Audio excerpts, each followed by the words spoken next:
HireFrankie 的 Auto Lead Winmer 已经上架 Google Workspace Marketplace 了。要安装很简单，巡航到指定页面，按个人安装，选择账号。现在所选取的这个账号之后，就会直接用来做发信，按继续，授予全部权限。这步骤很关键，要选全选，按继续，就完成第一步骤的安装了。在安装完之后，它会提示说，接下来启动位置只要在 Google Sheet 里面的 Extension 就可以找到 HireFrankie Auto Lead Winmer 的插件。按继续。那这边它说有一些前置的设定要完成，我们直接勾选完成。之后你可以在任一个指定的 Google 的云端硬碟里面，滑鼠点击右键，新开一个 Google 的试算表，重新命名，例如说名单跟进。这边可以选择任何一个你指定的名称。好，接着第二步骤，按扩充功能，选择 HireFrankie Auto Lead Winmer， 选择 Initial Setup and Format， 稍等程式执行时间。会新开两个 sheet Leads 跟 User Info。首先，我们先滑鼠点击 User Info， 第2列到第6列可以去设定签名档，这会用于我们的信件当中。第7列是一个关键，你可以在这边喂进去，例如说你的举办一个 Webinar， 这个 Webinar 的内容，或是你可以喂进去你的白皮书的一个网址。当然，你也可以喂进去你任何一个你想要跟信件的 Leads 沟通的任何一个价值主张。那接着我们就会利用第7列的活动的资讯去拟出一个 AI 的 summary， 然后来当做 AI 拟信的背景知识。那这边我巡航到的是一个我们曾经所举办过的一个 webinar， 我只要复制这个网址，把网址贴进去第7列的 event info， 回去扩充功能，选择 HireFrankie， 按下 Run， 那 AI 就会对这个网址做出研究。会知道说这是一个专门用于库存以及 Table 这个视觉化工具所举办的 Webinar 的线上研习。那 AI 做完这样的研究之后，接下来会到了3个关键步骤。第一个关键步骤是我们系统已经有你给这个 AI 背后的拟信的背景资讯。那我们会看说这个是用户因参加过举办的 Webinar， 那你会想要设计一个行动呼吁，让他藉由看这样的一个信件对你的服务产生兴趣。那我们可以邀请他进行线上咨询，或是你可以邀请他来参加下一个活动。那只要你去改这边行动呼吁，那我们就会在后面的拟信里面自动去套用你所设定的。你也可以去决定你的口吻。那这边最棒的就是我们已经写好各种范本，包含说如果你今天是透过白皮书发布进去，你有收集到名单，你可以透过我们客制化的 prompt 把刚才说的 context 整段贴上去。你也可以有些时候是你会办研讨会，然后你会有研讨会后的跟进，一样是把 context 跟进去，或是你在展会里面交换名片，我们一样是把 context 丢进去。然后这样的 prompt 有分成4个 prompt， 一个是 context prompt 情境设定，剩下3个是 email 1、2、3，总共3封信件的 prompt， 一样把这样的一个 prompt 贴进去我们的主表就可以了。那当然我们有预设的 prompt， 你也可以直接用预设的 prompt 去做跟进也可以。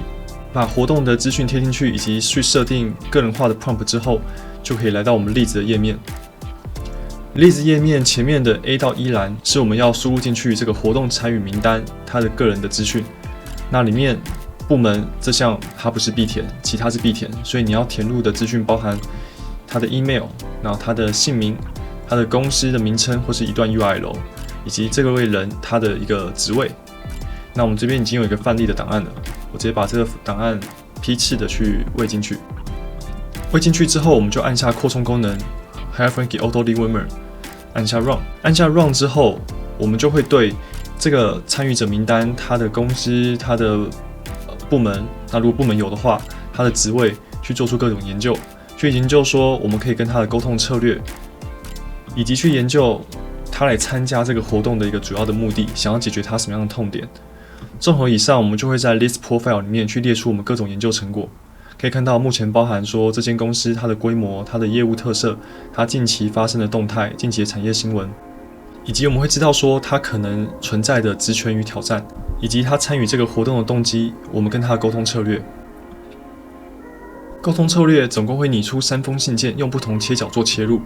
分别是 G 栏、J 栏以及 M 栏。每一个沟通策略它会带有一个排程计数的时间，因为刚才前面在 Marketplace 的时候你已经授予权限，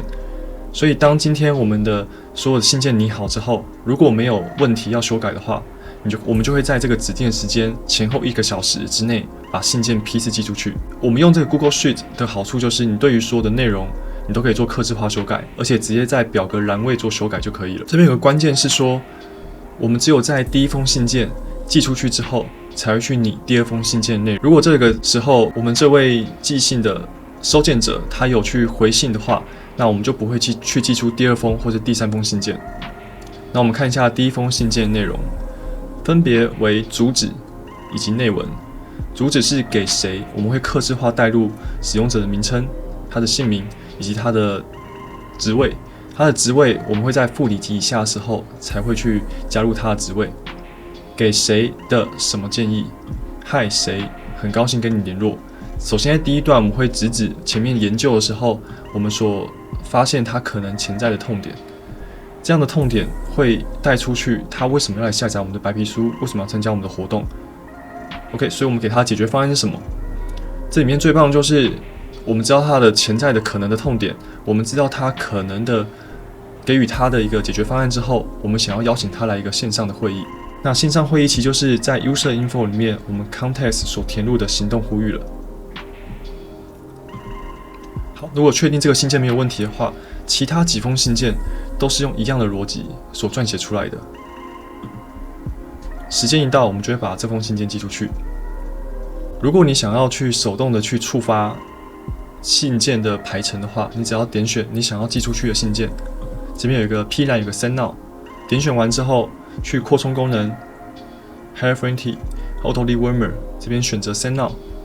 那我们就不会管排程值，直接把信件寄出去。已经寄出去的信件会用一杠删除线把时间删掉，所以你就知道信件已经确实寄出去了。那我们看一下我们的信箱寄件备份，这边已经确实的在1点48分的时候把信件寄出去。那因为第一封信件寄出去了，我们会用不同的切角去拟出第2封信件，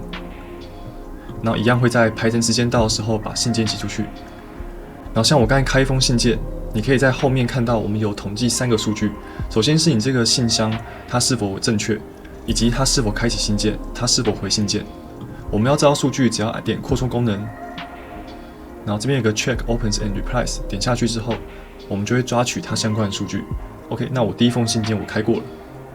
第2封信件我还没有开，所以我的 Open Rate 是2封信件里面有1篇开启。那因为这2封信件都还没有回复，所以 Reply Rate 是0。